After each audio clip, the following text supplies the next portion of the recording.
السلام عليكم ورحمة الله وبركاته. إن الحمد لله إن الحمد لله نحمده ونستعينه ونستغفره ونعوذ بالله من شرور أنفسنا ومن سيئات أعمالنا. من يهده الله فلا مضل له ومن يضلله فلا هادي له. ونشهد أن لا إله إلا الله وحده لا شريك له، وأشهد أن محمدا عبده ورسوله.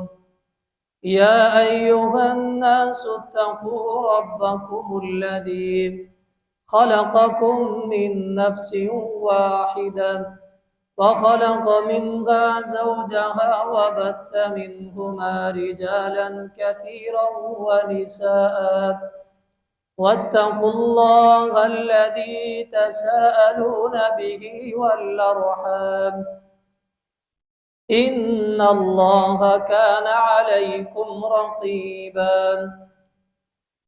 يا أيها الذين آمنوا اتقوا الله حق تقاته ولا تموتن إلا وأنتم مسلمون.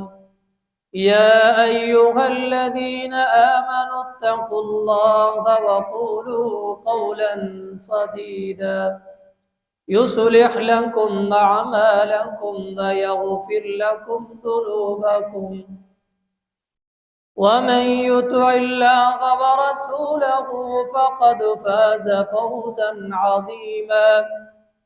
أما بعد، فإن خير الحديث كتاب الله، وخير الهدي هدي محمد صلى الله عليه وسلم، وشر الأمور محدثاتها، وكل محدثة بدعة، وكل بدعة ضلالة، وكل ضلالة في النار. قد قال الله تبارك وتعالى في القرآن المجيد والفرقان الحميد: ولله الأسماء الحسنى فادعوه بها. اللهم صل على محمد وعلى آل محمد كما صليت على إبراهيم وعلى آل إبراهيم إنك حميد مجيد. اللهم بارك على محمد وعلى آل محمد كما باركت على إبراهيم وعلى آل إبراهيم إنك حميد مجيد. سبحانك لا علم لنا إلا ما علمتنا إنك أنت العليم الحكيم. قال رب اشرح لي صدري ويسر لي أمري واحلل عقدة من لساني يفقه قولي. رب زدني علما، رب زدني علما، اللهم رب زدنا علما. وقال الله تبارك وتعالى في القرآن المجيد والفرقان الحميد: الرحمن على العرش استوى. ہر قسم کی حمد و ثنا، تعریفات، تمجیدات، تسبیحات، تحلیلات اللہ وحدہ لا شریک کے لیے. درود و سلام ہو امام الانبیاء، امام اعظم جناب محمد الرسول اللہ صلی اللہ علیہ وسلم کی ذات اقدس پر.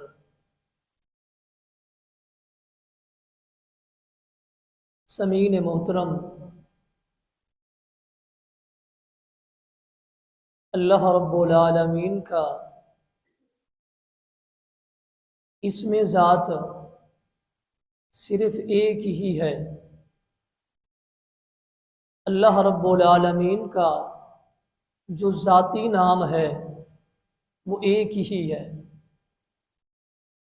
باقی جتنے بھی اللہ رب العالمین کے نام ہیں وہ صفاتی نام ہے، جیسا کہ صحیح بخاری اور صحیح مسلم میں آتا ہے، جو شخص اللہ رب العالمین کے 99 نام یاد کر لیتا ہے معنی کے ساتھ، اور اللہ تعالیٰ کی ان 99 صفاتوں کے متعلق عقیدہ بھی بنا لیتا ہے، فرمایا کہ داخل الجنہ، وہ جنت میں داخل ہوگا۔ اللہ تعالیٰ کا جو ذاتی اور اسم ذات جو ہے وہ ایک ہی ہے، وہ ہے اللہ۔ اللہ رب العالمین کا ذاتی نام اللہ ایک ہی ہے، باقی جتنے بھی نام ہیں وہ سارے کے سارے صفاتی نام ہیں۔ اب لوگوں میں، انسانوں میں اللہ رب العالمین کے متعلق مختلف عقائد موجود ہیں، مختلف عقائد پائے جاتے ہیں۔ اس حوالے سے آج کے خطبے میں اللہ رب العالمین کی ذات کہاں ہے، اس حوالے سے گفتگو کریں گے اللہ تعالیٰ کی توفیق کے ساتھ۔ اور اس موضوع پر گفتگو کرتے ہوئے آج جتنی بھی باتیں بیان ہوں گی وہ ساری کی ساری اس عقیدے کے متعلق بنیادی باتیں ہوں گی۔ بنیاد اگر ہمیں یاد رہی اور بنیاد کو ہم نے صحیح طریقے سے سمجھ لیا تو آگے جو ہے آسانی کے ساتھ اس کا دوسرا حصہ بھی سمجھ آ جائے گا۔ بنیادی باتیں بہت ضروری ہیں۔ اللہ تعالیٰ کے متعلق مختلف عقائد ہیں۔ دو عقیدے بنیادی ہیں۔ پہلا عقیدہ لوگوں میں یہ موجود ہے کہ اللہ رب العالمین ہر جگہ پر موجود ہے۔ اللہ تعالی نعوذ باللہ ہر جگہ پر موجود ہے، ایک عقیدہ یہ ہے۔ دوسرا لوگوں کا عقیدہ یہ ہے کہ اللہ رب العالمین ہر چیز میں موجود ہے، ہر جگہ پر موجود ہے۔ دوسرا ہے ہر چیز میں موجود ہے۔ اب ان دونوں کی قرآن و حدیث سے ہم دلیل پیش کریں گے۔ آیا کہ ایسی لوگوں کا جو عقیدہ ہے کہ اللہ تعالی ہر جگہ پر موجود ہے، آیا کہ درست ہے یا غلط ہے؟ اللہ تعالی ہر چیز میں موجود ہے، درست ہے یا غلط ہے؟ قرآن حدیث سے پوچھیں گے اور آپ کے گوش و گزار کریں گے۔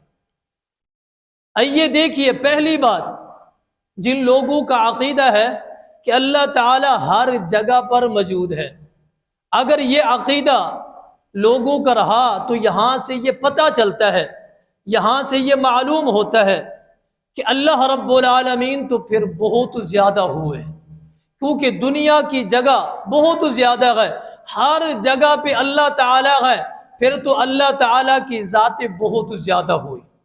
ان کے عقیدے سے یہ پتہ چلتا ہے کہ اللہ یہاں بھی ہے، وہاں بھی ہے، وہاں بھی ہے، کتنے انسان ہے، کتنی جگہ ہے، اللہ تعالیٰ ہر جگہ پر موجود ہے، تو اللہ تعالیٰ بہت زیادہ ہوئے۔ یہ غلیظ عقیدہ ہے، غلط ہے۔ قرآن کیا کہتا ہے؟ قل هو اللہ احد اللہ الصمد۔ لوگوں سے آپ کہہ دیں، سمجھا دیں، بتا دیں، قل هو اللہ احد، اللہ ایک ہے۔ جن کا یہ عقیدہ ہے اللہ ہر جگہ پر ہے، قرآن کہتا ہے یہ عقیدہ غلط ہے۔ اللہ ایک ہی ہے، ہر جگہ پہ اللہ تعالیٰ نہیں ہے۔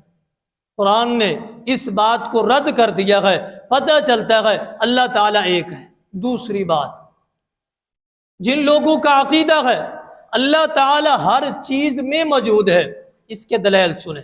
بنیادی باتیں ہیں، بڑی قیمتی ہے۔ اللہ تعالیٰ ہر چیز میں موجود ہے۔ اگر ہم اگر یہ لوگ یہ عقیدہ بنا لیتے ہیں تو اس عقیدے سے پھر پتہ چلتا ہے، یہ بات سمجھ آتی ہے اور یہ معلوم ہوتا ہے اللہ تعالیٰ ہر چیز میں موجود ہے۔ پھر تو ہوا یہ، نعوذ باللہ، اللہ تعالیٰ خود ہی مرتے ہیں، نعوذ باللہ، خود ہی اٹھتے ہیں، اللہ تعالیٰ خود ہی گرتے ہیں، خود ہی اٹھتے ہیں، اللہ تعالیٰ خود ہی بیمار ہوتے ہیں، اللہ تعالیٰ نعوذ باللہ خود ہی ٹھیک ہوتے ہیں، اللہ تعالیٰ خود ہی پریشان ہوتے ہیں، پھر اللہ تعالیٰ خود ہی خوش ہوتے ہیں۔ اگر اللہ تعالیٰ ہر چیز میں موجود ہے تو کیونکہ غمی، خوشی، پریشانی، تکلیف ہر ایک چیز کے ساتھ ہے۔ چیزوں کو آپ کاٹ دیں، گر گئے۔ اگر اللہ تعالیٰ ہر چیز میں موجود ہے تو پھر اللہ تعالیٰ خود ایسے کر رہے ہیں، اپنے ذات کے ساتھ خود ہی گر رہے ہیں، خود ہی اٹھ رہے ہیں، خود ہی بیمار، خود ہی شفا، خود ہی خوشی، خود ہی غمی، یہ اللہ تعالیٰ نعوذ باللہ پھر خود کر رہے ہیں۔ یہاں سے یہ پتہ چلتا ہے یہ غلیظ عقیدہ ہے، غلط ہے، ایسا نہیں ہے۔ اللہ تعالیٰ ہر چیز میں موجود، جن لوگوں کا یہ عقیدہ ہے یہاں سے یہ بات سمجھ آتی ہے اللہ تعالیٰ ہر چیز میں موجود نہیں ہے۔ کیسے؟ اس کے متعلق کہ اللہ تعالیٰ ہر چیز میں موجود ہے۔ قرآن مجید کی 3 قسم کی آیات آتی ہیں، آیاتوں کا اب یاد کر لیں، نمبر یاد کر لینا ورنہ 3 قسم کی آیات آتی ہے۔ جو لوگ کہتے ہیں اللہ تعالیٰ ہر چیز میں موجود ہے، قرآن نے 3 قسم کی آیات بیان کی ہے۔ میں آیات آپ کے سامنے تینوں قسموں کی پڑھ دیتا ہوں اور اس کا معنی بھی کر دیتا ہوں، آخر میں اس کا خلاصہ کریں گے تو قرآن نے کیا کہا، اللہ تعالیٰ ہر چیز میں موجود ہے، یہ صحیح ہے یا غلط ہے؟ قرآن سے پوچھتے ہیں۔ پہلی قسم کی آیات قرآن کیا کہتا ہے؟ اللہ رب العالمین فرماتے ہیں وَنَحْنُ أَقْرَبُ إِلَيْهِ مِنْ حَبْلِ الْوَرِيدِ، سورۃ قاف ہے۔ اللہ رب العالمین فرماتے ہیں میں تمہارے قریب ہوں، میں تمہارے قریب ہوں۔ یہ پہلی قسم کی آیات ہے۔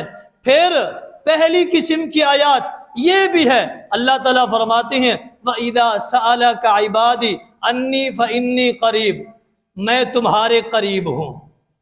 پہلی قسم کی آیات اندر یہ بھی آیات موجود ہے، اللہ رب العالمین فرما رہے ہیں۔ دوسری آیات سورۃ بقرہ میں موجود تھی، اب یہ تیسری آیات سورۃ حدید میں موجود ہے وَهُوَ مَعَكُمْ أَيْنَمَا كُنْتُمْ، تم جہاں کہیں بھی ہوتے ہو میں تمہارے ساتھ ہوتا ہوں۔ چوتھی آیات پہلی قسم کی اللہ رب العالمین کیا فرمائے؟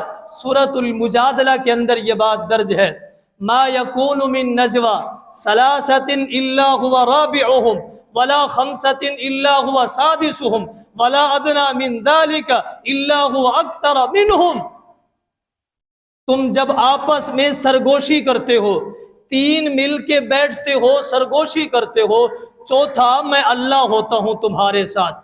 جب تم 5 مل کے بیٹھتے ہو، سرگوشی کرتے ہو، باتیں کرتے ہو آپس میں، تو چھٹا میں تمہارے ساتھ اللہ ہوتا ہوں۔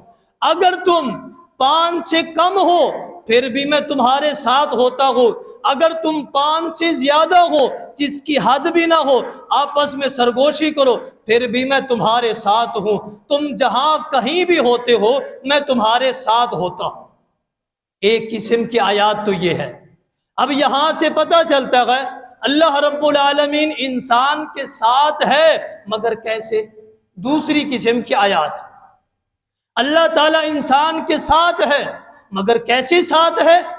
دوسری قسم کی آیات اللہ رب العالمین نے قرآن مجید کے اندر ذکر فرما دیا میں تمہارے ساتھ ہوں۔ کیسے تمہارے ساتھ ہوں؟ سورۃ طٰہٰ ہے، اللہ رب العالمین نے 2 وقت کے پیغمبر کو وقت کے ایک فرعون کے پاس بھیجا جس کا نام ہے فرعون، اور جن کو بھیجا گیا موسیٰ علیہ السلام، ہارون علیہ السلام، دونوں بھائیوں کو بھیجا جاؤ فرعون کو دعوت دے کے آؤ، فرعون کو دعوت دے کے آؤ، توحید کی دعوت پیش کر کے آؤ۔ دونوں بھائی وقت کے پیغمبر ہیں لیکن انسان ہے، دل کے اندر خوف پیدا ہوا، دل میں ڈر پیدا ہوا۔ ایک ظالم حکمران کے پاس جا رہے ہیں، وقت کے فرعون کے پاس جا رہے ہیں، دل میں ذرا سا ڈر پیدا ہوا۔ اللہ رب العالمین نے تسلی دیتے ہوئے فرمایا کہ قال لا تخافا اننی معکما اسمع و ارا، اے موسیٰ علیہ السلام، اے ہارون علیہ السلام، میں تمہارے ساتھ ہوں، مگر کیسے ساتھ ہے اللہ؟ اسمع و ارا، میں تمہیں دیکھ بھی رہا ہوں اور تمہیں سن بھی رہا ہوں، میں تمہارے ساتھ ہوں، دیکھ بھی رہا ہوں اور سن بھی رہا ہوں۔ دوسری قسم کی آیات، اور دوسری قسم کی آیات کے اندر یہ بھی بات درج ہے جو کہ سورۃ طٰہٰ کے اندر یہ بات درج ہے، انما الہکم اللہ الذی لا الہ الا ہو وسع کل شیء علما، اللہ رب العالمین کی ذات کے بعد علم ہر ایک چیز سے وسیع ہے۔ اللہ رب العالمین کا علم ہر ایک چیز سے وسیع ہے، اللہ تعالیٰ کا علم اتنا زیادہ ہے۔ اور یہی بات ہے دوسری قسم کی آیات میں اللہ رب العالمین نے سورۃ طلاق کے اندر یہ بات درج فرمائی ہے، آیات نمبر 12 ہے، وَأَنَّ اللَّهَ قَدْ أَحَاطَ بِكُلِّ شَيْءٍ عِلْمًا، اللہ رب العالمین نے علم کے اعتبار سے ہر ایک چیز کا احاطہ کیا ہوا ہے، اللہ تعالیٰ نے ہر ایک چیز کو گھیرا ہوا ہے علم کے اعتبار سے۔ یہاں سے پتہ چلتا ہے اللہ رب العالمین فرماتے ہیں میں تمہارے ساتھ ہوں پہلی قسم کی آیات میں، پھر دوسری قسم کی آیات میں فرمایا میں تمہارے ساتھ ہوں، کیسے ساتھ ہوں؟ فرمایا تمہیں دیکھتا بھی ہوں، تمہاری باتیں سنتا بھی ہوں، میں تمہارے ساتھ ہوں دیکھنے کے اعتبار سے، سننے کے اعتبار سے، اور علم کے اعتبار سے، قدرت کے اعتبار سے میں تمہارے ساتھ ہوں۔ آخری قسم کی آیات اور تیسری قسم کی آیات اللہ رب العالمین نے فرمایا کہ میں سننے کے اعتبار سے، قدرت کے اعتبار سے، علم کے اعتبار سے تمہارے ساتھ ہوں، لیکن فزیکل اور اپنی ذات کے اعتبار سے میں کہاں ہوں؟ یہ قرآن کے اندر اللہ تعالیٰ نے بتا دیا۔ کیا فرمایا؟ سورۃ طٰہٰ کے اندر یہ بات درج ہے، فرمایا کہ الرحمن علی العرش استویٰ، رحمان عرش پہ مستوی ہے، رحمان عرش پہ مستوی ہے۔ پھر اللہ رب العالمین نے قرآن کے اندر یہ بات واضح کر دی، سورۃ یونس ہے، ان ربکم اللہ الذی خلق السماوات والارض فی ستۃ ایام ثم استوى علی العرش، 6 دنوں میں زمین و آسمان کو اللہ تعالیٰ نے پیدا کیا، پھر عرش پہ مستوی ہو گئے۔ سورۃ حدید کے اندر اللہ رب العالمین نے یہ واضح فرما دیا، هو الذی خلق السماوات والارض فی ستۃ ایام ثم استوى علی العرش، 6 دنوں میں زمین و آسمان کو پیدا کیا، پھر اللہ تعالیٰ عرش پہ مستوی ہو گیا۔ پھر اللہ رب العالمین نے سورۃ ملک کے اندر یہ فرما دیا، اَأَمِنْتُم مَّن فِي السَّمَاءِ أَن يَخْسِفَ بِكُمُ الْأَرْضَ فَإِذَا هِيَ تَمُورُ أَمْ أَمِنْتُم مَّن فِي السَّمَاءِ أَن يُرْسِلَ عَلَيْكُمْ حَاصِبًا، اللہ تعالیٰ کیا فرماتے ہیں؟ اس بندو سے اور اس ذات سے نہیں ڈرتے جو آسمانوں میں ہے، اس ذات سے نہیں ڈرتے جو آسمانوں میں ہے۔ اب یہ کتنی قسم کی آیات؟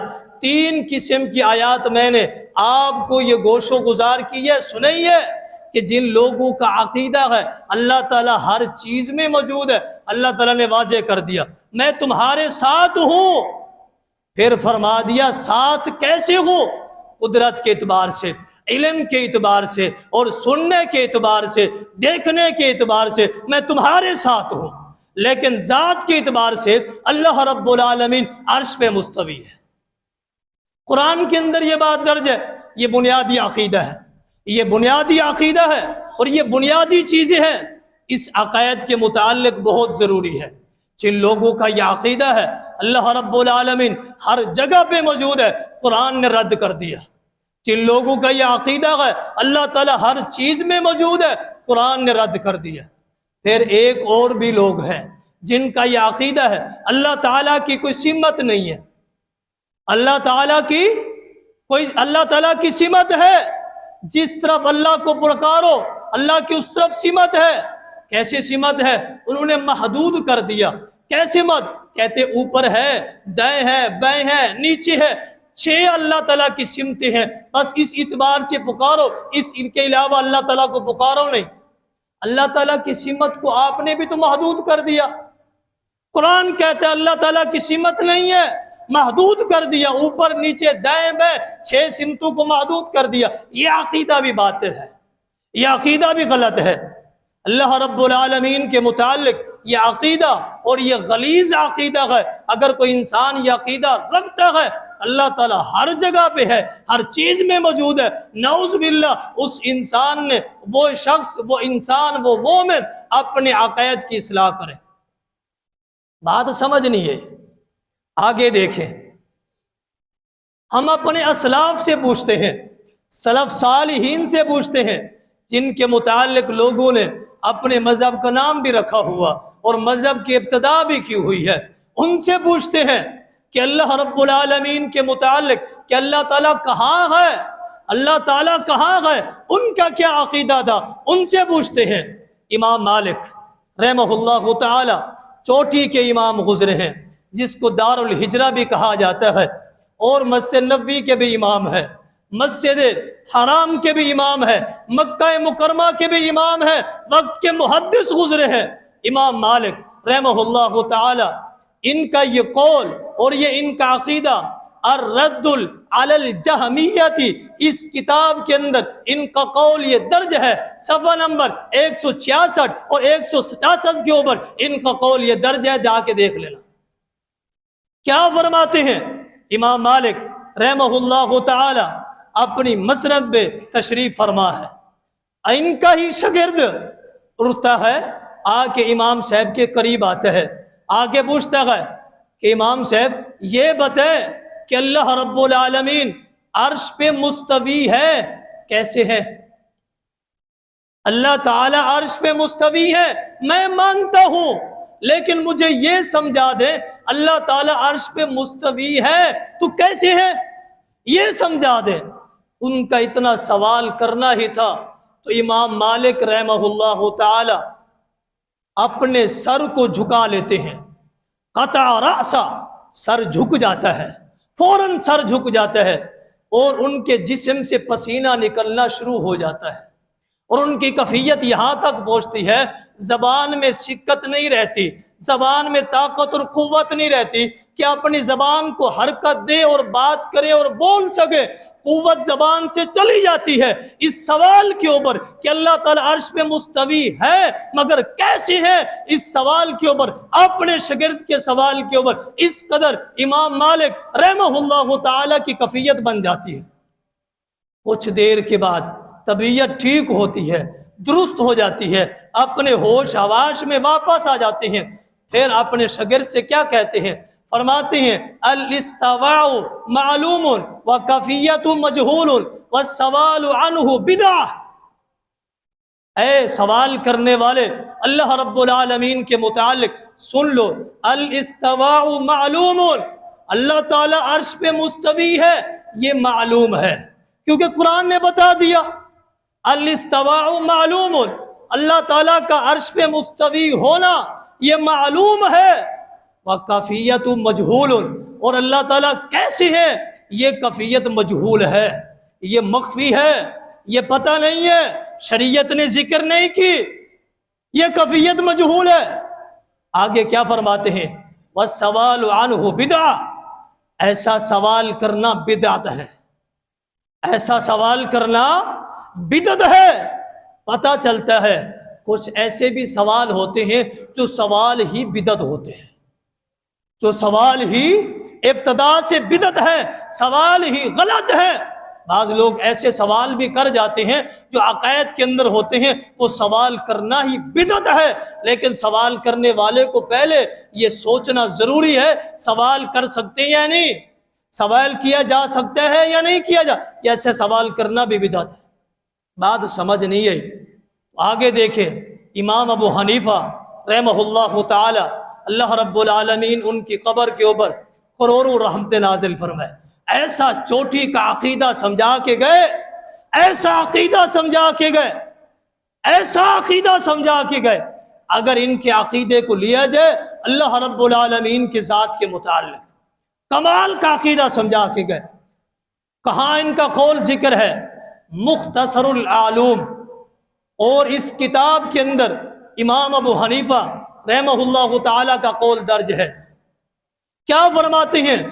کہتے ہیں جو شخص یہ کہتا ہے کہ اللہ رب العالمین عرش پہ مستوی نہیں ہے، اللہ تعالیٰ عرش پہ مستوی نہیں ہے، فرمایا کہ قد کافرہ، وہ کافر ہے. میں نہیں کہہ رہا، امام ابو حنیفہ نے کہا ہے، میں نے کتاب کا بھی بتایا ہے اور جا کے دیکھ لینا. فرماتے ہیں قد کافرہ، وہ کافر ہے جو کہتا ہے کہ اللہ رب العالمین عرش پہ مستوی نہیں ہے. آگے کیا فرماتے ہیں؟ فرماتے ہیں اس سے بڑی بات کہہ دی.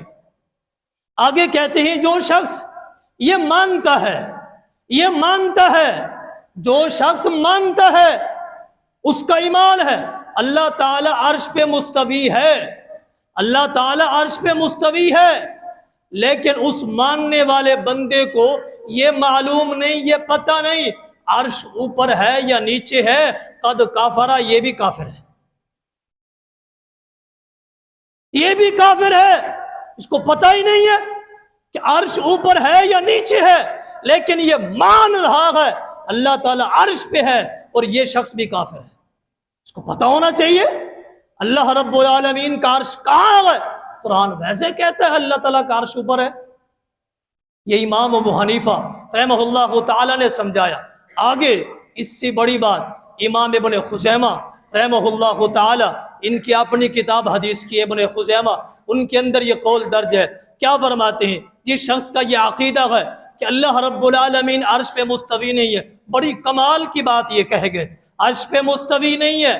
اس علاقے کے قاضی کو یہ چاہیے کہ اس بندے سے کہے کہ یہ توبہ کرے، اس عمل سے توبہ کرے.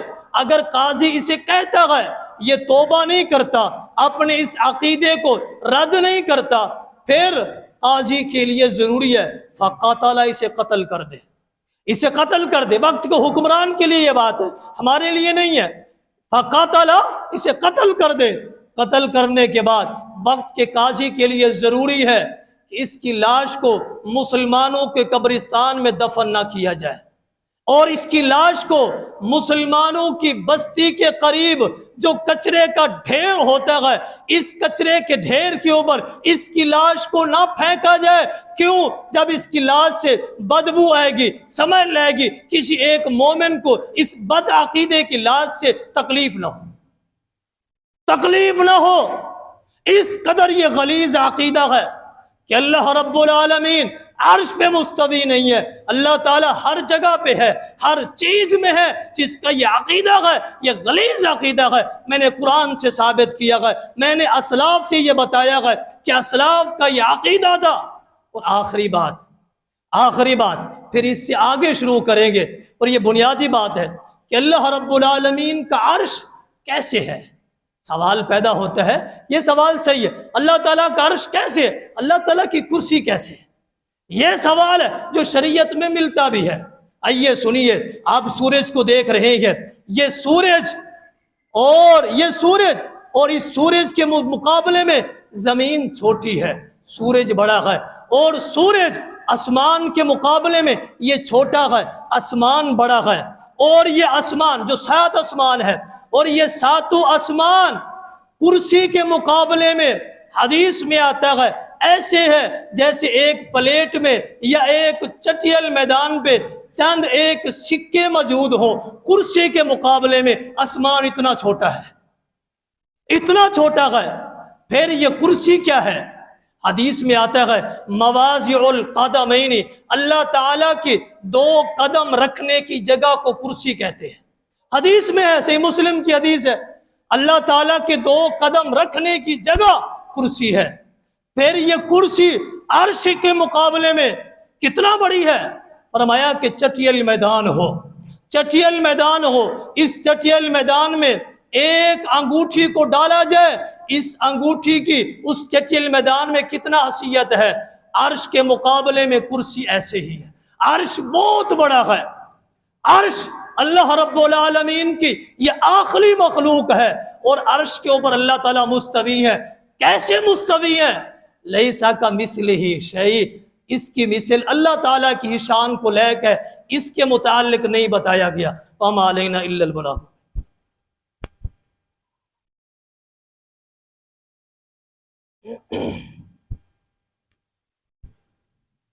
إن الحمد لله إن الحمد لله نحمده ونستعينه ونستغفره ونعوذ بالله من شرور أنفسنا ومن سيئات أعمالنا من يهده الله فلا مضل له ومن يضلله فلا هادي له ونشهد أن لا إله إلا الله وحده لا شريك له وأشهد أن محمدا عبده ورسوله أما بعد فإن خير الحديث كتاب الله وخير الهدي هدي محمد صلى الله عليه وسلم وشر الأمور محدثاتها وكل محدثة بدعة وكل بدعة ضلالة وكل ضلالة في النار.